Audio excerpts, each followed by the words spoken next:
Oklahoma. What are some of the issues there? Well, of course, terribly significant and important for moral reasons as well as economic reasons. Bottom line, the prison population in Oklahoma is up 15% over the last many years. Corrections costs, though, are up 41%. And violent crime has dropped 4%. So that sounds like good news. There's some subsets, though, in the data that are pretty troubling. Oklahoma City, Lawton, and Norman violent crime rates are up, and the raw numbers in terms of police are down, or at least off from the objectives that had been set in order to counter crime. So you add it all up, it's not too late by any means, because there's good models for spending more efficiently and still having the desired impact on the crime rate, which is to do more than just lower it by 4%. But the state needs to get started. What are the conflicting sides on this? Well, at the risk of oversimplification, you could say it's as simple as what we all hear a lot, which is that Oklahoma incarcerates too many people compared to the rest of the country and the rest of the world. There's some truth to that, probably.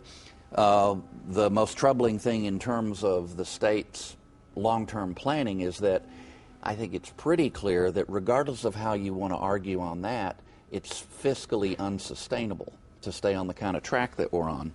On the flip side, the argument that can be made in favor of all this is incapacitation. You prevent people, if you lock them up for a long time, you prevent them from committing crimes. That's a strong argument for the approach Oklahoma has taken. But the question is whether it's effective. There's a focus on justice, and by that I mean, what's the right consequence for a given crime, rather than just what satisfies our sense of anger and injustice. Is it just to be locking people up as long as we do in some cases? And that's where the debate is joined. Texas has taken an approach that's clearly, it's Texas, it's tough. It's tough on crime, there's nothing soft about it. And yet, it's not just tough, it's also effective, and that's proving out in the data. Here's a worry for the state that's very pragmatic. Prison conditions are not good, despite the fact that we're spending more. And if conditions erode too much, there's constitutional and legal standards, whether or not you agree with them, that could put the state in a pickle. In California, for example, just recently there was a judicial order releasing a total of 40,000 prisoners. Well, in that scenario, you're not able to manage what kind of decisions you're making before you release somebody.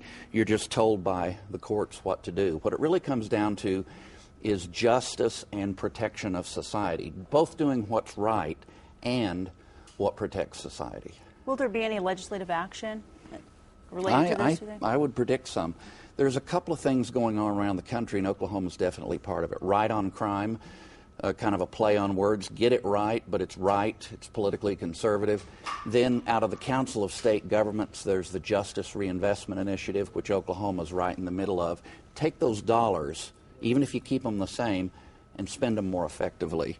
Efforts to increase supervision of offenders, diversion of some offenders from high levels of supervision inside to lesser levels of supervision that are based in the communities and proven effective.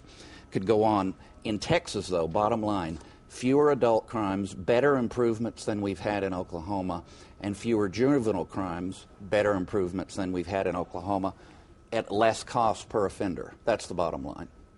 Now, as we get closer to Halloween and the holidays, that means the session is getting a little bit closer. Can you look in your crystal ball? We don't have one here, but It's like my friend, the late Jim Lang, could never resist. I think he had, at the Oklahoman in the old days, had a Halloween cartoon theme of some kind every year.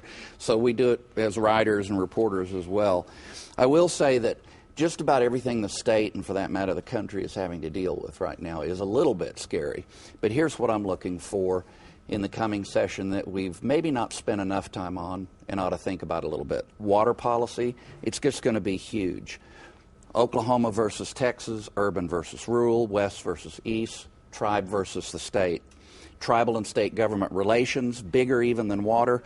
And finally, the thing we've talked about many times that Representative Dank has worked on, and that's tax credits, exemptions, the business incentive programs. those are going to be big issues that maybe we haven't paid as much attention to in the past. All right. Thank you so much for your insight this morning. And if you want to check out Pat's website, just go to CapitolBeatOK.com. Have a safe Halloween. Yeah.